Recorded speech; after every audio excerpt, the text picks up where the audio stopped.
Thank you, Mr. President. I rise today to talk about a mom named Susan and a little boy named Jack. I had a whole speech prepared, but then I received this letter from Susan, and I remembered that I made a promise to my constituents and to all Georgians that I wanted to be their voice and to make sure that their voices were heard. And so today you will hear from Susan, a mom, a Georgian. Here's what Susan says. Hi, my name is Susan, and I'm a citizen of Georgia and a mom of 3 kids who were born here. I'm a graduate of the University of Georgia. No doubt she said go dogs when she typed that. And I consider Georgia my home. One of my kids is a beautiful 10-year-old named Jack, who is kind-hearted, generous, thoughtful, hilarious, and loving. He came out to us as a transgender boy at the age of 5 with no prompting from anyone and 0 exposure to social media. He simply told me one day that he was a boy inside and he wanted to know when he could be a boy on the outside. Jack was very insistent on this fact, and even when we took him to a pediatrician, a therapist, and to our clergy, and he never wavered from knowing that he is a boy. For over 5 years, he has said this more than half his life. Susan goes on to write, even before he came out to us, he was exceedingly rough and tumble and physical as a small boy, and most of his friends were boys.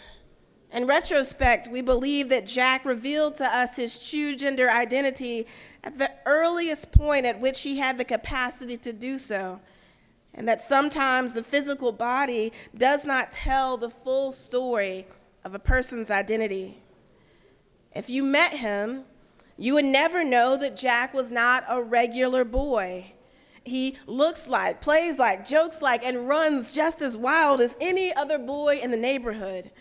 He loves to play tennis and basketball, soccer and guitar, and he even started playing the guitar as well. He has no idea that the fact that he feels like a boy in his heart, even though he was born with 2 X chromosomes, is at all controversial, or at the Georgia legislature is discussing his fate right now. Susan continues, we have been blessed because he felt that he could share his truth with us early. And we have tried our best to love him for who he is, rather than to force him to be someone who he is not. My husband and I certainly did not expect to be raising a transgender child.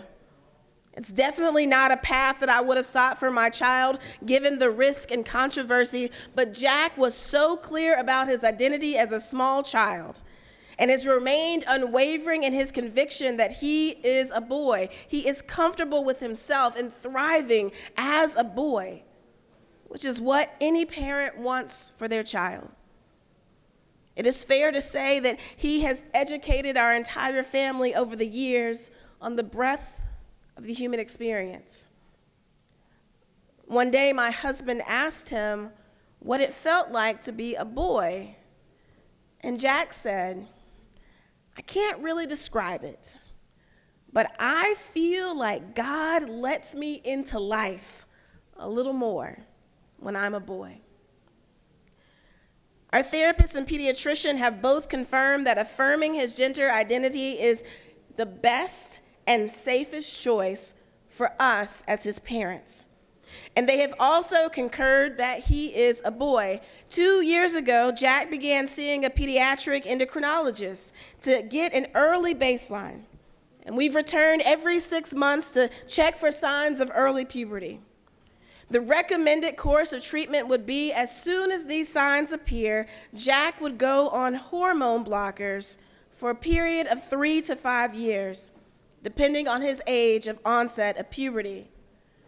The blockers would pause puberty for Jack and prevent him from developing as a girl, or as Jack would say, prevent him from going through the wrong puberty.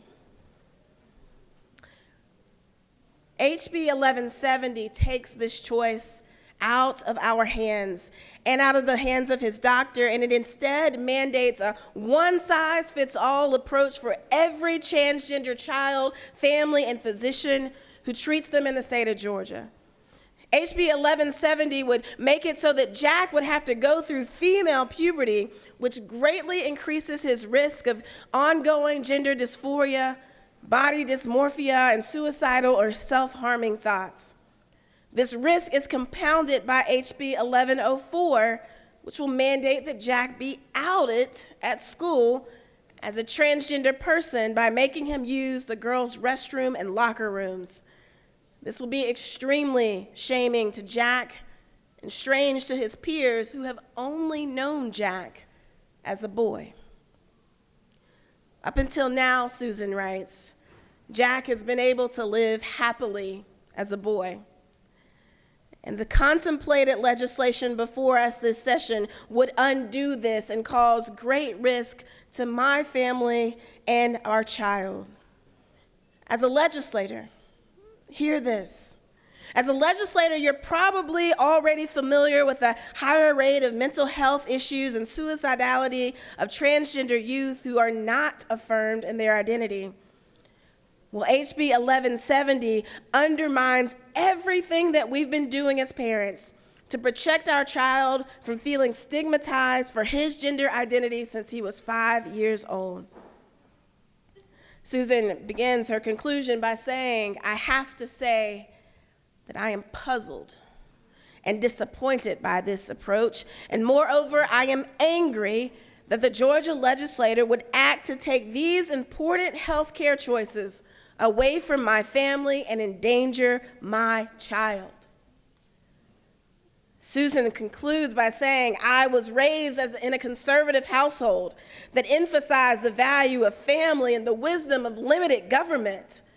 The laws of our state should protect families' abilities to make sound health care choices that are tailored for the individual needs of their kids, particularly vulnerable kids like my son, Jack.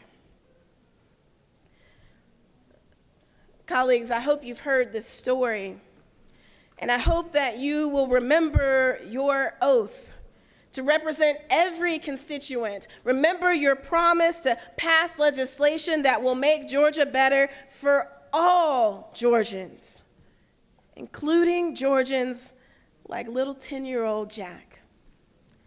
With that, Mr. President, I yield the well.